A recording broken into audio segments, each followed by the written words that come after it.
Fadilatul Syekh Al-Allamah Profesor Dr. Saleh Al-Fauzan, salah seorang ulama besar ahli sunnati wal jamaah di abad ini. Hafizahullahu ta'ala mengatakan, ma yuriduhu a'da'ul Islam wa afrakhuhumul yawm min salbil mar'ah karamataha wa intizai hukukiha.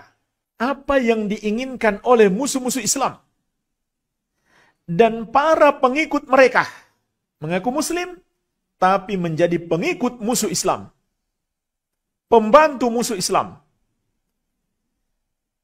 yang ada di masa ini. Apa yang mereka inginkan? Mengeluarkan atau menghilangkan kemuliaan wanita. Dan merampas hak-hak para wanita. Inilah jemaah sekalian yang sebenarnya mereka inginkan. Merusak wanita, menghinakan mereka, dan menghilangkan hak-hak mereka. Tapi jemaah sekalian, bahasa yang mereka gunakan justru sebaliknya. Mereka ingin meninggikan derajat wanita. Maka kata mereka, mesti ada emansipasi. Mesti ada persamaan antara laki-laki dan wanita. Bahasanya bagus sekali. Seperti ingin menyelamatkan kaum wanita. Padahal sebenarnya mereka ingin menghancurkan kemuliaan wanita. Dan merampas hak para wanita. Dan menghinakan para wanita. Tapi dengan bahasa yang sangat indah. Kita kan zaman modern, kata mereka. Masa wanita harus hidup seperti zaman onta? Kita wanita negeri kita sendiri. Kita bukan wanita Arab. Subhanallah. Seperti ingin menyelamatkan kaum wanita. Dengan bahasa-bahasa yang indah, kedengaran enak. Tapi hakikatnya itu adalah racun. Dan Allah telah mengingatkan ini bahasa setan. Karena setan itu bukan hanya dari kalangan jin. Bisa juga dari kalangan manusia. Dalam surat Al-An'am ayat 112, wa kadzalika ja'alna likulli nabiyyin aduwan. Demikianlah kami jadikan bagi setiap nabi itu musuh. Maka orang-orang yang mengikuti jalan para nabi juga mesti memiliki musuh. Siapa musuh mereka? Syayatinal insi wal jinni. Setan-setan dari kalangan manusia dan jin. Lihat metode mereka, kata Allah. Yuhi ba'duhum ila ba'din zukhrufal qawli gurura. Sebagian mereka mewahyukan kepada sebagian yang lain. Artinya mereka saling menyesatkan dengan kata-kata yang indah, namun hakikatnya adalah tipuan. Juga di surat An-Naml ayat ke-24, Allah berfirman, wa zayyana lahumus syaitanu a'malahum fasaddahum anis sabil fahum la yahtadun. Setan menghiasi amal-amal buruk mereka sehingga terlihat indah. Maka setan menghalangi mereka dari jalan kebenaran sehingga mereka tidak mendapatkan hidayah. Jadi hati-hati jemaah sekalian. Ini termasuk cara setan menyesatkan manusia. Kata-katanya nampak indah, tapi hakikatnya adalah tipuan. Kemudian, Syekh Al-Allamah Profesor Dr. Saleh Al-Fauzan hafizahullah mengingatkan di sini, saya ringkaskan 4 yang mereka inginkan pada para wanita muslimah. Yang pertama, adatut tadmirin. Mereka ingin menjadikan para wanita sebagai senjata penghancur bangsa, perusak generasi. Maka jemaah sekalian, untuk merusak dan menghancurkan satu bangsa, rusaklah wanita mereka terlebih dahulu. Kalau wanita mereka rusak, maka pasti bangsa itu akan rusak. Karena siapa yang mau mendidik generasi? Siapa yang mau mendidik anak-anak? Kalau lahir dari para wanita yang rusak. Jadi, ini yang mereka inginkan. Dan Allah ingatkan dalam surat An-Nisa ayat ke-27, wa yuriduna alladhina yattabi'una syahawati an tamilu mailan 'azima. Dan orang-orang yang mengikuti hawa nafsu syahwat mereka itu ingin agar kalian tersesat dengan kesesatan yang jauh.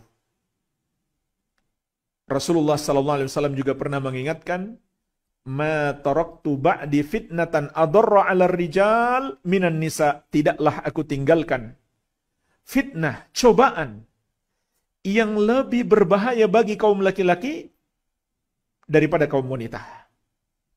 Maka musuh-musuh Islam itu tahu para wanita adalah cobaan berat bagi kaum laki-laki. Maka mereka manfaatkan kaum wanita ini, mereka rusak dulu kaum wanita, sehingga dengan itu mudah merusak kaum laki-laki.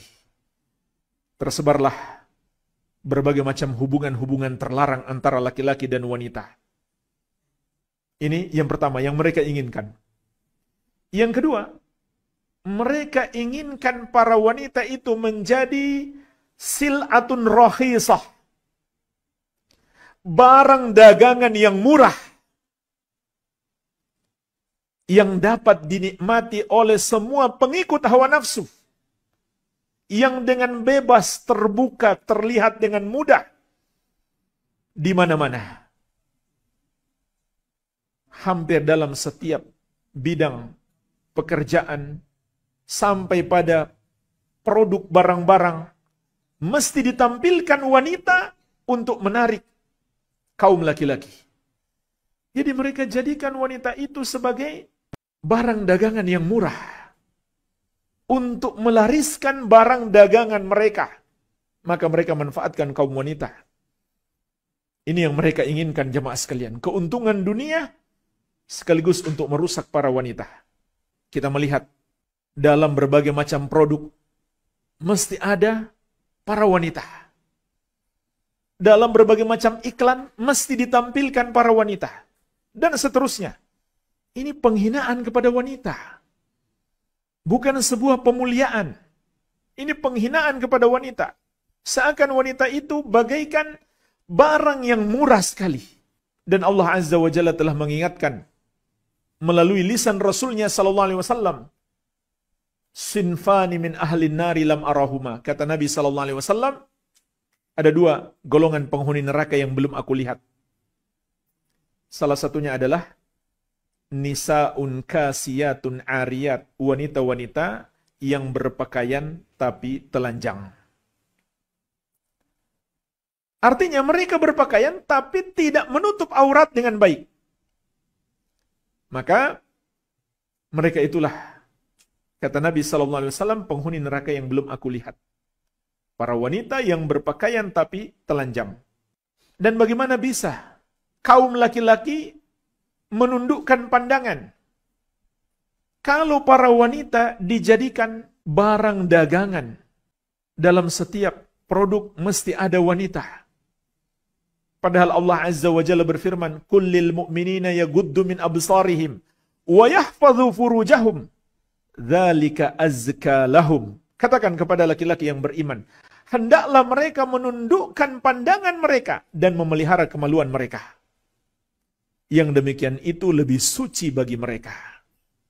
Bagaimana mau menundukkan pandangan dan mensucikan hati? Dengan tersebarnya foto-foto, video-video para wanita. Kemudian yang ketiga, yang mereka inginkan adalah agar para wanita berikhtilat, campur baur dengan kaum laki-laki di semua lapangan kehidupan. Apakah lapangan pekerjaan, pendidikan, dan lain-lain.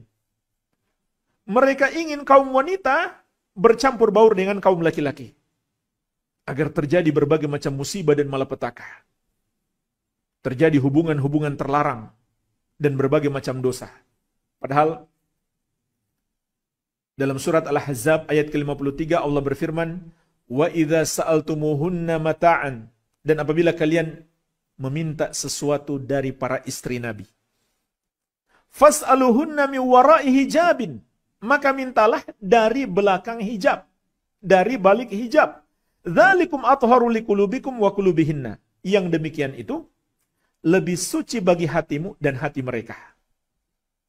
Subhanallah, ayat ini awalnya adalah perintah kepada para sahabat Nabi Muhammad SAW.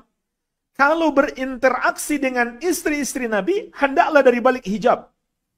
Jangan berikhtilat, jangan bercampur baur. Padahal jamaah sekalian, kita tahu bahwa mereka adalah orang-orang yang paling kuat imannya, yang paling mendalam ilmunya, yang paling suci hatinya.